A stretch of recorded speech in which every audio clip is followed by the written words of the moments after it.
First, I want to start off by thanking the conveners for inviting me to give this talk. Thank you, Raghav and Nick. Were you on that? A bunch of people out here. So thank you.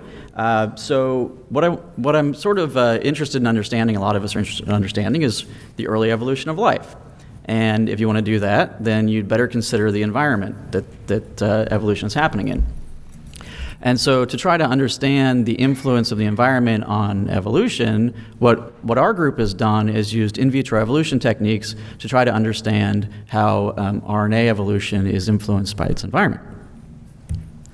So there are several sort of environments that we can consider. So we can think about the early geochemical environment, we can think about cellular environments, and we can think about something I'm calling the genomic environment. Now, at the last AbSciCon, I talked about some of the experiments we did to understand the influence of the geochemical environment and the cellular environment. We've written a couple papers on that. And so if you want to look at those or you want to know more about that work, come find me afterwards. Today, I'm actually going to focus on the genomic environment. And if the genomic environment sounds like kind of an odd term to you, what I really just mean by that is that you have RNA structures that are evolving. They're residing inside of a genome, and those RNA structures can move around in the genome. Sequences can drop in next to them, and so in a certain way, from the perspective of an RNA structure, the genome is also something of an environment. And specifically, what I'm going to talk about today is the role of duplication in RNA evolution. And so, we know that we can have gene duplication, and that plays an important role in evolution because once you have a gene duplicated, you have a redundant copy. And if you have a redundant copy, then the first copy can keep doing whatever it was doing before, and the second copy can potentially evolve to do something new. But another type of sequence duplication you can have is duplication within a gene. If you have duplication within a gene, this can potentially lead to larger and more complex structures. This is something that has been proposed for a number of RNAs, and there's some evidence that, for example, tRNA evolution may have proceeded through some duplication events followed by structural rearrangement. Some folks like Ada Yonath and others have looked at the ribosome and seen some symmetry in the core of the ribosome, suggested that maybe it was a dimer and that eventually fused, and so that's sort of a form of duplication. There are certainly lots of protein architectures that seem to have evidence of past duplication events, and so sequence duplication is something that's very important in biopolymer evolution in general. So you might ask, what are some of the mechanisms that could be involved in RNA duplication? And just sort of very similar to what we were talking about in the previous talk, you could have two copies of an RNA. So I'm showing one copy is a red line and one copy is a blue line. And those RNAs can, from time to time, spontaneously degrade and generate these 2', 3' cyclic phosphates we just heard about. And as long as they're not lining up with Watson-Crick pairing, they can actually potentially react with each other and form an RNA that's now a duplicated version of the sequence. Another way you can get duplication, and it's a way that we continue to get it today, is through rolling circle replication. That's where if you have a circular RNA and you have some sort of polymerase, whether it's a protein or a ribozyme or whatever it is, as it goes around the circular RNA, it makes one copy, but because the template is circular, it can just keep going. You get multiple copies. You can get 2, 3, 4, however many you want. Also, you can imagine a polymerase is copying a template, and then the copied strand sort of slips, moves, dissociates, reassociates, and gets reextended. The point is that there are several different mechanisms that can lead to duplication, and there's evidence that we've had duplication in the past, so we kind of want to think about what are the consequences of duplication. So for sake of example, here's a cartoon of a little imaginary RNA. It's got an internal loop and it's got two stems. And if we duplicate it, what do we get? Well, we get a spare copy of the functional loop, right? So similar to gene duplication. So potentially that can evolve to do something else.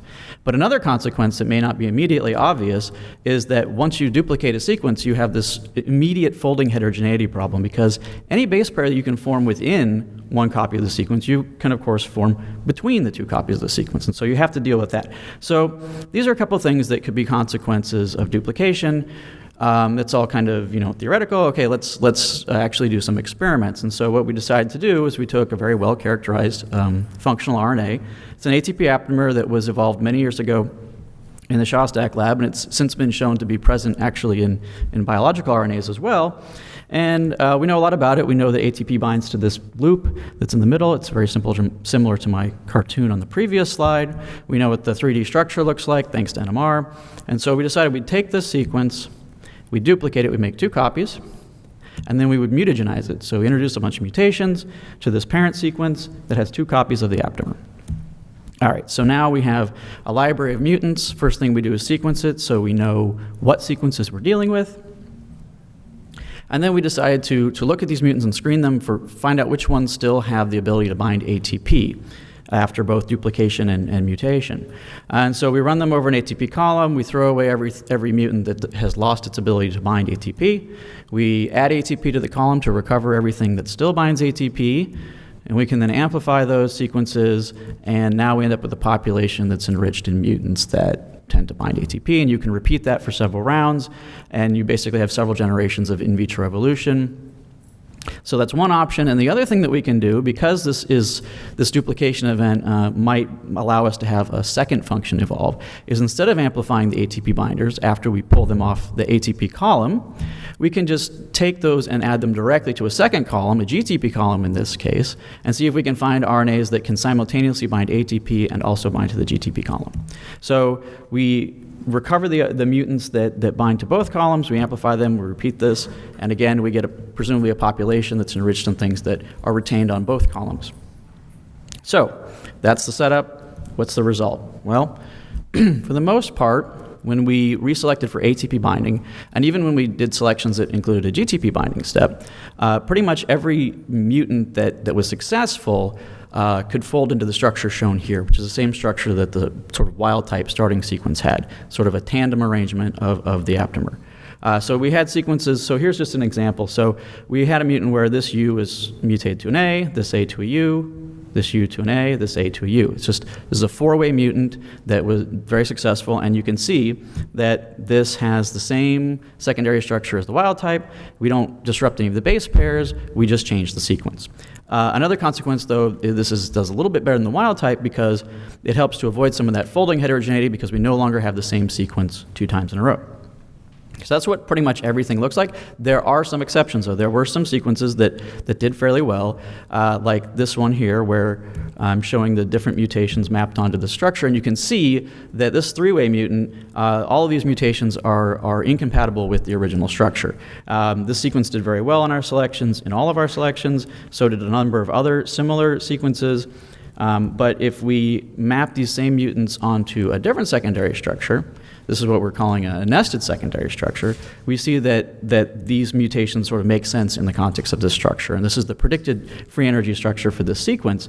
And what I want you to notice with this structure is that, one, this nested structure, it doesn't have any base pairs in common with the tandem structure, so the secondary structures couldn't be more different, but we retain the 2 binding loops, and so the actual 3-dimensional structure that's responsible for binding hasn't changed at all.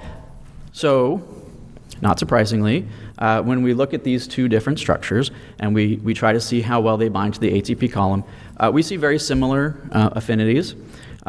We do see a little bit more of this nested structure when our evolution experiments include the GTP binding step, but it's not really because they're binding well to the GTP column. Neither of these, as I would expect, binds particularly well to the GTP agarose column. However, it has some subtle effect on the balance of the 2. Now, one thing I think is kind of interesting about these duplication events is that it makes it very easy to evolve from one functional structure to another. So for example, we had this C mutated to a U, this point mutant, and it's predicted to form the tandem secondary structure.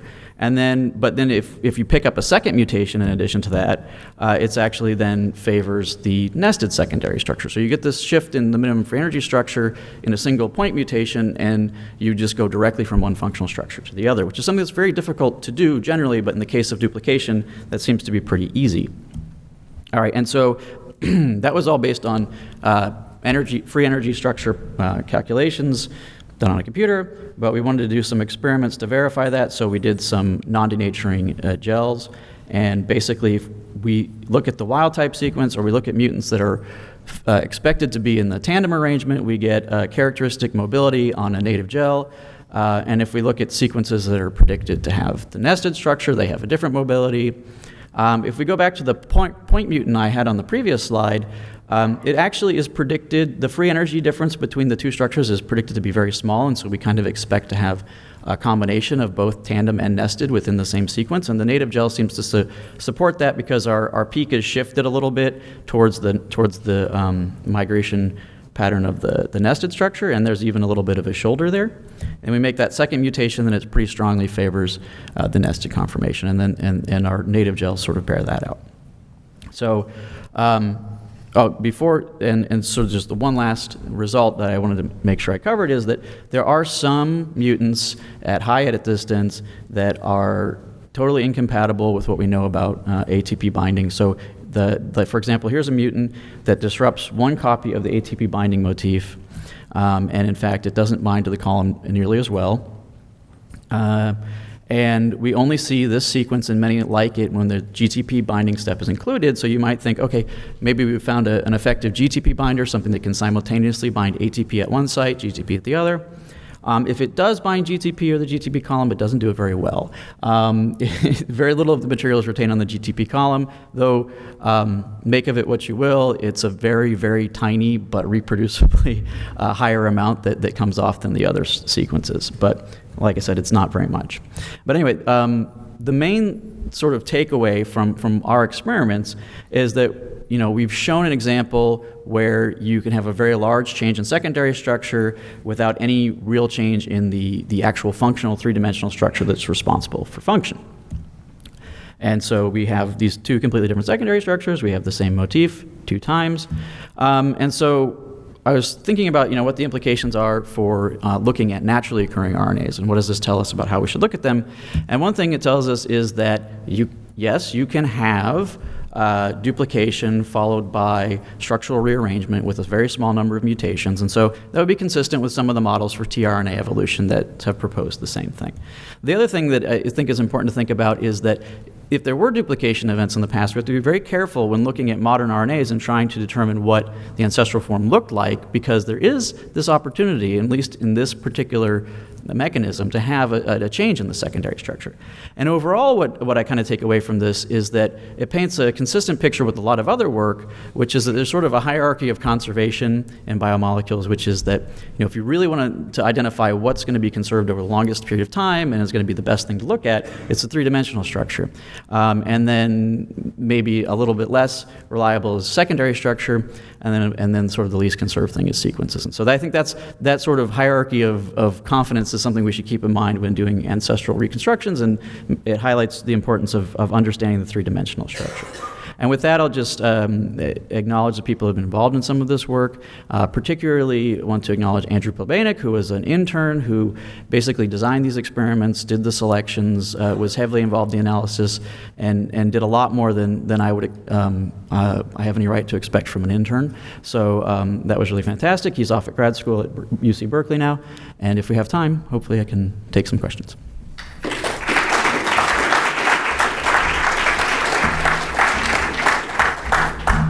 Yes, we do have time. Let's start here. The hierarchy of conservation that you mentioned, that last line, why is that so?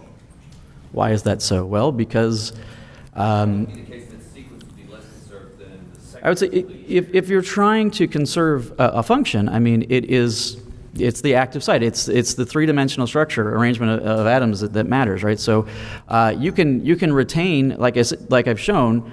The simpler case is secondary structure, right? It's sequence isn't conserved well because you can flip a base pair and it's a different sequence, but it's the exact same structure. Well, it's the same thing here. You can rearrange your secondary structures, but keep the same three-dimensional elements intact. But there's only part of that three-dimensional structure which is important for the active site. Right. So is the part of the three-dimensional structure that is the most conserved, the other part is not? So I guess what you have to recognize is that there are, you have to look at a motif, right?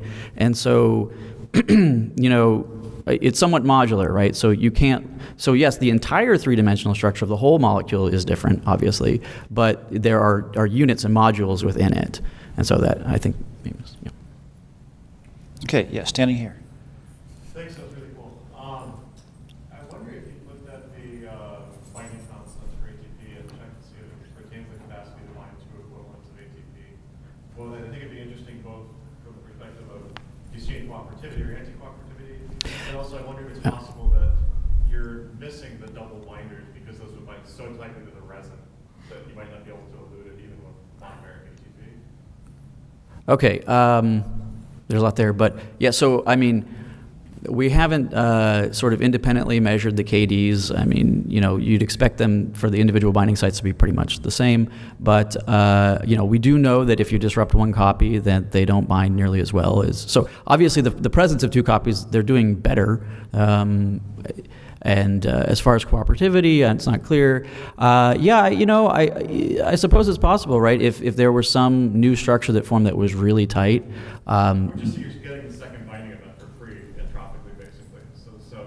Oh, I see what you're saying. Yeah. I mean, you know, they seem to elute reason. Well, yeah, that's always a possibility for sure. Yeah. We have time for one more.